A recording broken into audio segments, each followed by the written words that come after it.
नमस्कार मित्रांनो, फिल्मी ट्रेंड मराठी चॅनलवर आपलं स्वागत आहे. मित्रांनो, भारतीय सिनेसृष्टीतील चित्रपटांमध्ये गाणी महत्त्वाची असतात. गाण्यांशिवाय चित्रपट म्हणजे काहीसे अपूर्ण वाटतात. बॉलिवूडच्या प्रत्येक चित्रपटात 4-5 गाणी असतात. फार कमी बॉलिवूड चित्रपट असे आहेत ज्यात एकाही गाण्याचा समावेश नाही. बॉलिवूडमधील चित्रपटात 5-6 गाणी असणे म्हणजे सामान्य बाब आहे.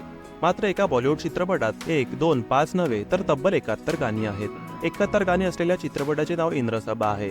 गाण्याच्या बाबतीत या चित्रपटाच्या नावावर विक्रम आहे आणि हा विक्रम कोणी मोडेल याची शक्यता कमीच आहे.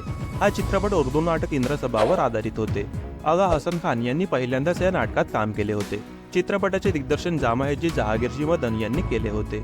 या चित्रपटात निसार, जहां आरा कज्जन, अब्दुल रहमान काबुली आणि मुख्तार बेगम हे मुख्य भूमिकेत होते. या चित्रपटात शास्त्रीय आणि लोकगीते अतिशय सुरेख संगीतबद्ध करण्यात आली होती. चित्रपटात ठुमरी, गझल, गाणी, चौबाला आणि पद्मांचा समावेश होता. या सर्व गोष्टी एकत्र ठेवल्यास चित्रपटात एकूण 71 गाणी असल्याचे सांगण्यात येते.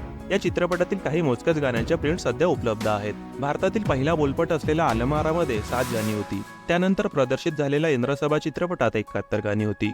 इंद्रसभा चित्रपटातील 71 गाण्यांना संगीत दिग्दर्शक नागरदायप नायक यांनी स्वरबद्ध केले होते.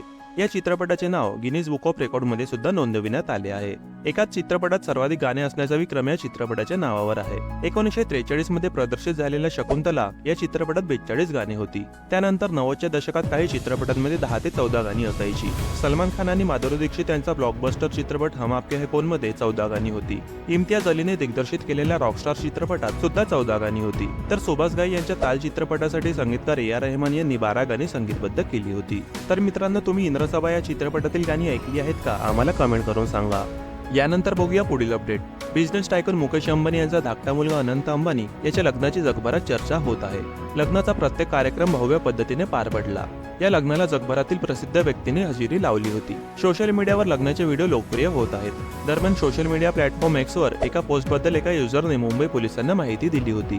ही पोस्ट FFSFIR नावाच्या युजरने केली आहे, ज्यात असं म्हटलं होतं की माझ्या मनात एक विचार आला होता की अंबानीच्या लग्नात बॉम्बस्फोट झाला तर अर्ध जग उलट होईल, ट्रिलियन डॉलर्सचे नुकसान होईल. हिंदुस्तान टाइम्सच्या वृत्तानुसार एका वरिष्ठ पोलीस अधिकाऱ्याने ही अफवा असल्याचे म्हटले आहे. असे असले तरी एक्सवरील पोस्टबाबत वांद्रे कुर्ला संकुलातील लग्नस्थळाभोवती सुरक्षा वाढवण्यात आली होती. पोलीस अधिकाऱ्याने सांगितले की मुंबई पोलिसांनी या प्रकरणी अद्याप कोणतीही FIR लिहिलेली नाही, परंतु 13 जुलैच्या रात्री ही पोस्ट करणाऱ्या युजरचा शोध सुरू आहे. पोलिसांना पोस्ट मागील कारण जाणून घ्यायची आहे. शनिवारी अनंत राधिकाच्या लग्नात 2 जण विना आमंत्रण दाखल झाले होते. त्यापैकी एक मोहम्मद शफी शेख याने स्वतः व्यावसायिक असल्याचे सांगितले आणि व्यंकटेश नावाच्या व्यक्तीने स्वतः युट्यूबर असल्याचे सांगितले. हे दोघेही आंध्र प्रदेशातून मुंबईत आले होते. मुंबईतील BKC पोलिसांनी दोघांवर कायदेशीर कारवाई केली आहे.